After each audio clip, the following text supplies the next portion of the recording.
faith and freedom for one and all. Raise the banner, lift it high. Truth will shine, it will never die. Voices strong, we will not fall.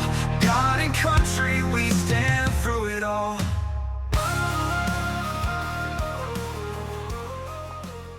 Good morning, ladies and gentlemen.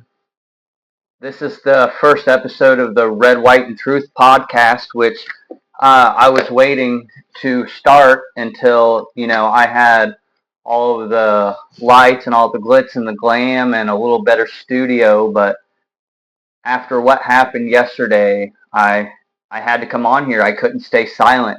Charlie Kirk is dead.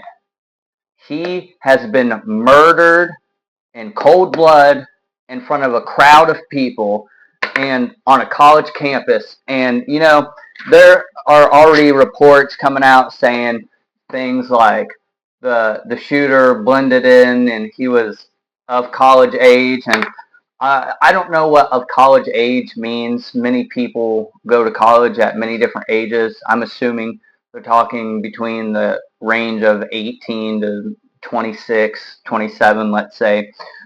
Even so, this is not a college student. Well, maybe it is, but this is a trained professional. Somebody that knew what they were doing, somebody who had planned this out, and it wasn't just one person. Charlie Kirk was shot, and then immediately this old white man comes out and starts taking the blame for it, saying, "I'll do it again, I'll do it again." He was a decoy to get the attention off of the shooter so that the shooter could get away. Charlie Kirk was murdered because of freedom of speech. He was murdered because of his beliefs. And is that an America that we want to live in, when people are getting shot for what they believe in? Now we have two kids that are growing up without a father. We have a wife that is widowed at 30, 31, 32 years old? Charlie Kirk was only 31 years old himself. At 31 years old, he was murdered, and it was broadcasted, and the whole world saw it. There's no excuse for this. People are dying right in front of our eyes, and we're doing nothing about it. They've had 3 people in custody. 3 people, and they say that they keep having breakthroughs. Justice will not be served until whoever did this is put to death. And I'm not just talking about the person who did the shot. I'm talking about the co-conspirators too. This is a political assassination. Charlie Kirk was a man who told the truth, and they didn't like that he told the truth, because sometimes the truth hurts, and sometimes the truth hurts people's feelings, and somebody's feelings got hurt, and Charlie Kirk's life was taken at the expense of somebody else's hurt feelings. Somebody couldn't take the heat. So instead of getting out of the kitchen, they burned the whole thing down. What kind of precedent does this set for other people? What kind of precedent does this set for me as a parent, for the United States citizens who are parents all around the country, who tell our kids, stand up for what you believe in. Don't be afraid to stand up for what you believe in and speak the truth. Now what are we supposed to tell our kids? Hey, stand up for yourself and speak the truth, but you be careful because you might get shot in the neck.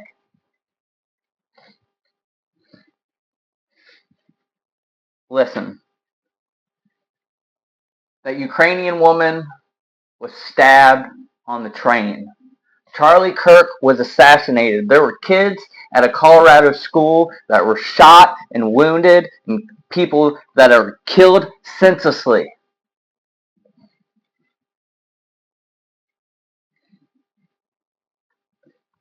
Charlie Kirk was a man of faith, a man of the Bible, a man of Jesus Christ, and they took him away from us. And trust and believe that this is a planned attack, and I refuse to be silent about this, and as a matter of fact, I will be unapologetically unsympathetic when we find the killer. I will be unapologetically voiceful and opinionated. And I don't care what anybody thinks, because let me tell you something.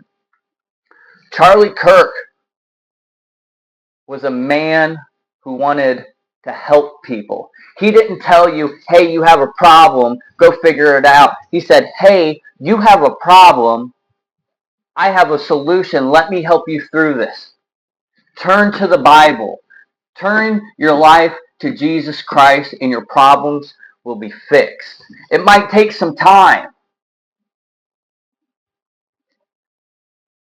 He was a man that stood up for our rights, our right to free speech, our right to bear arms.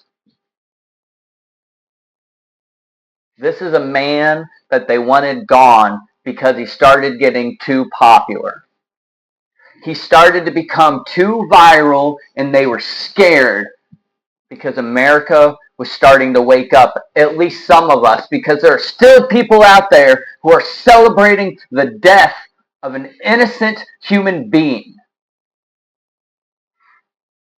Whether you're on the right, whether you're on the left, a Democrat or Republican, it doesn't matter to me. Charlie Kirk didn't rob anybody. Charlie Kirk didn't kill anybody. He didn't commit fraud. Charlie Kirk was a peaceful, innocent man who liked to debate with people who disagreed with him. Peaceful. He never asked any of his followers to start any riots. He never hit anybody, killed anybody.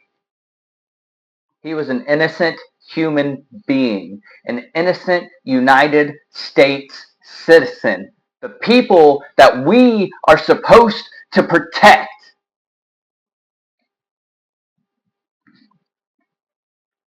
His death isn't in vain, because this is just going to give people like me the voice and the courage to come on here and continue spreading the word that Charlie Kirk thought was so important, because it's important to us too. Right here in the heart. These are the values and the traditions. This is the formula for a happy life, for a successful and prosperous family unit. That's all Charlie Kirk wanted. He wanted a better life for his generation and for the generations to come. And because of that, now that man is dead. Now that man is dead.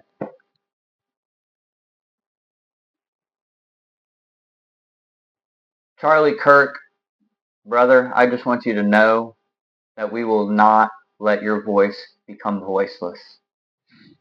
Because that's exactly what they wanted. There's a reason that they shot Charlie Kirk in the neck. They were after his voice. And if you're going to sit here and tell me that the guy standing behind him in the white hat that was nodding his hat isn't suspicious, maybe the bodyguard who stepped in and moved his sleeve, maybe he's innocent. I don't know. Who knows? I don't know the man. I don't know anything about the man. I haven't done any research on the man. But right before Charlie Kirk is shot, the other guy in the white hat tips his cap twice and brushes his nose.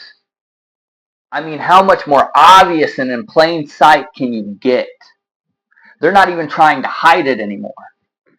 They shot this man on a college campus. Imagine the trauma that people are going through. Not just his family, which condolences to the family, but there are people that watch this man get shot in the neck, murdered, blood pouring out. That's traumatizing to an entire nation. And there's people celebrating his death, which is absolutely crazy to me. There are people saying somebody had to do it. Somebody had to shoot Charlie Kirk. I've heard other people say, well, if they didn't do it, I would have done it myself. That is absolutely, undeniably scum. And that is irrevocable. He was an innocent man. Whether you agree with him or disagree with him, he never hurt anybody. He never laid a hand on anybody. All he wanted was a better America for his kids, for your kids, for your family. And the problem seems to be that we live in a godless America. Not completely, because there are some people that have woke up who understand, and I feel like maybe 50 to 60% of the country understand, hey, we need to turn our life to Jesus Christ. Hey, the way that we are living in this world today is not how you are supposed to live. Hey, why do we have so many problems in the modern day? Why are so many people depressed? Because the further that we get away from God, the worse life is going to get. It is 2025, and you're asking for a miracle to prove that God is real. How many more miracles does he have to give you? Jesus Christ came down, lived a sinless life, resurrected from the death 3 days later. Hey, if that's not a big enough miracle for you, how about the Big Bang? The Big Bang is a miracle. There's no way in the entire universe that should have ever happened. But guess what? That's why it's called a miracle. The further that we get away from Jesus, the less miracles you're going to see. Keep pushing them away. Because the more that we let sin into our life, the more that it pushes and creates this gap between you and God. And it fills that void, and it just keeps expanding and expanding. He keeps getting further and further away. And this is the kind of things that happen. These are the end of times things.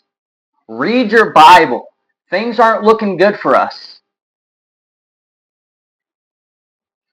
You're going to kill a man because you disagree with him.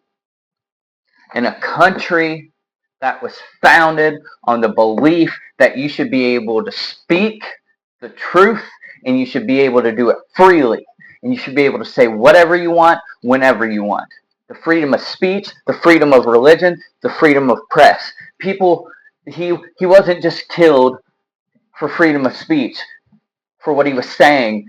This man was killed because he believed in Jesus Christ. This man was killed because of his freedom of press.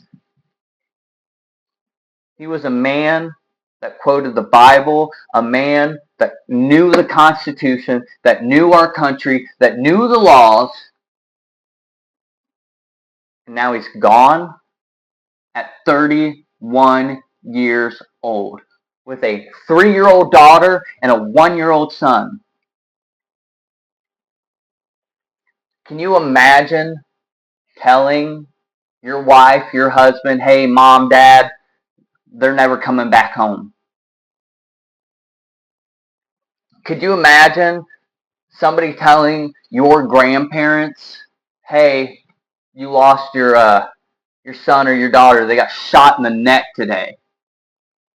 Preaching the gospel, what they believe in, teaching students, hey, maybe there's a different way to look at the world.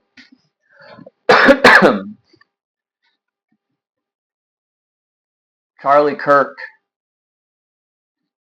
the death of Charlie Kirk will be a turning point in the United States and the world. Charlie Kirk started Turning Point USA, became the CEO of his own company at 18 years old.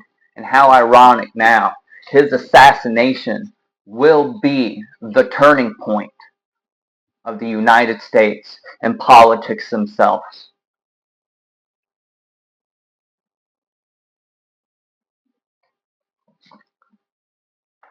Listen, this is a very morbid and sad first episode, but if I'm going to do a first episode about anything prematurely before I have all the glitz and glam and all the lights and a good studio, it's going to be honoring the man that is Charlie Kirk, the man that wanted a better world for my kids, for your kids, the man who wanted a better world for generations to come, a stronger America. We the people, united we stand. Now the country is more divided than it should ever have been ever again. Since John F. Kennedy, since Martin Luther King Jr., and now Charlie Kirk. Mark my words, he will go down in history with those two names. There will be three names: JFK, Martin Luther King Jr., and Charlie Kirk. If you've made it to the end of this podcast, this YouTube show, the first episode of Red, White, and Truth, I really appreciate you sticking around. And don't get me wrong, this is not going to be the last episode. As a matter of fact, there will be many more to come, especially now that Charlie is gone. We have to continue his message and continue his faith and his belief and make sure the word gets out there, and we can't let him be forgotten. So my name is Dax Knight, and thank you again.